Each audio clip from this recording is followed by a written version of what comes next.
Chers compatriotes, c'est un plaisir pour moi de faire un témoignage sur notre frère et aîné, Dr Yona Likongo, Gérard pour les intimes, dont moi. Faire un témoignage sur Yona Likongo en quelques minutes, c'est peu, mais le protocole m'a offert quelques minutes, alors je serai obligé d'abréger ce que j'avais l'intention de prononcer comme témoignage. Sachez seulement que le lecteur du Congo a reçu plusieurs prix et que le Congo a été formé dans 3 universités, au Congo, sur le campus de Kinshasa, appelé autrefois Lovanium, l'Université de Montréal et l'Université de Sherbrooke. Il est spécialisé en chirurgie et il a aussi un diplôme de maîtrise en administration des affaires.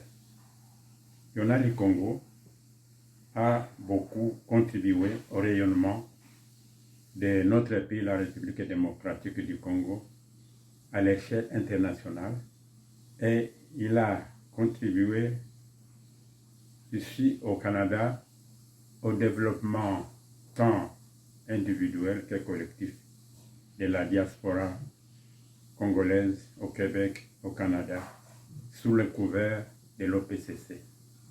Vous comprendrez pourquoi on n'a pas hésité à l'élire comme le premier président de l'OPCC à cause de cette qualité. Je commencerai par dire que Yona Likongo est un homme de valeur, empreint d'humanisme, de générosité, prompt à secourir les nécessités et porté à consulter autrui, même de laisser pour compte.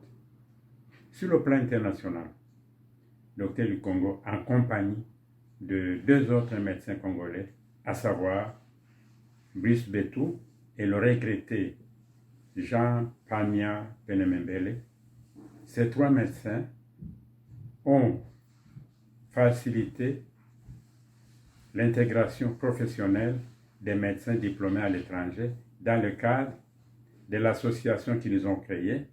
Cette association s'appelle Association des médecins diplômés à l'étranger, en abrégé AMEC.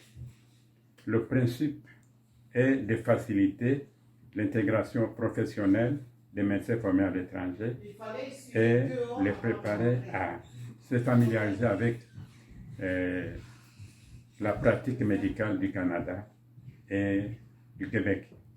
Sur ce plan, ils ont réussi à embaucher bon nombre de médecins congolais et médecins. Donc les médecins étrangers qui ne sont pas congolais apprécient.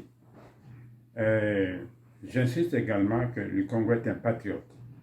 Contrairement à ce que nous constatons aujourd'hui, permettez-moi que je souligne les conséquences de l'affaiblissement que connaît notre Congo aujourd'hui, qui est occupé par les pays étrangers, et nous n'agissons pas. C'est comme si on n'existait pas. Vous voyez, les autres communautés, dès que quelque chose frappe leur pays, ils réagissent.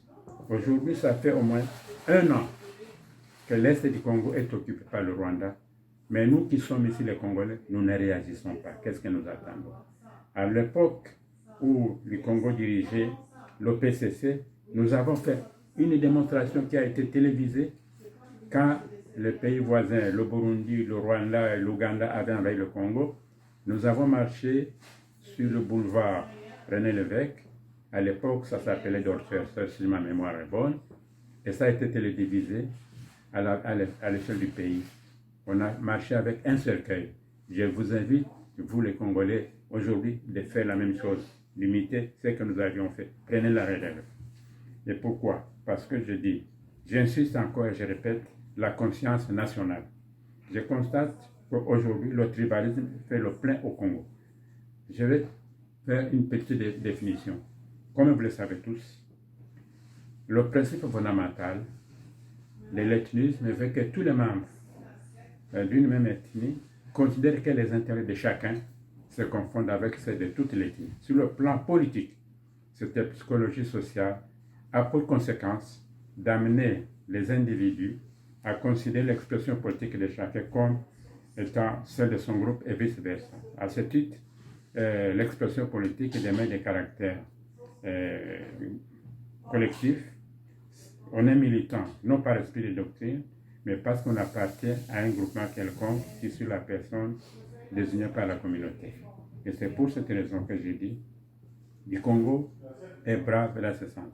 Au-delà de sa pratique professionnelle de médecin, il a beaucoup contribué à la prise de conscience de l'appartenance au vouloir vivre collectif. J'insiste là-dessus, j'invite.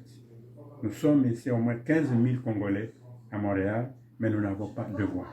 Si on s'organisait politiquement, on aurait même des députés tant au Québec qu'à Ottawa. Alors je vous invite, vous les jeunes, de prendre la relève et de faire ça. Organisons des débats. Je remercie encore une fois. En tout cas, si vous voulez, je pourrais, si vous me donniez un jour l'occasion de m'exprimer davantage, je me limite ici parce que vous ne m'avez pas accordé suffisamment de temps. Voilà.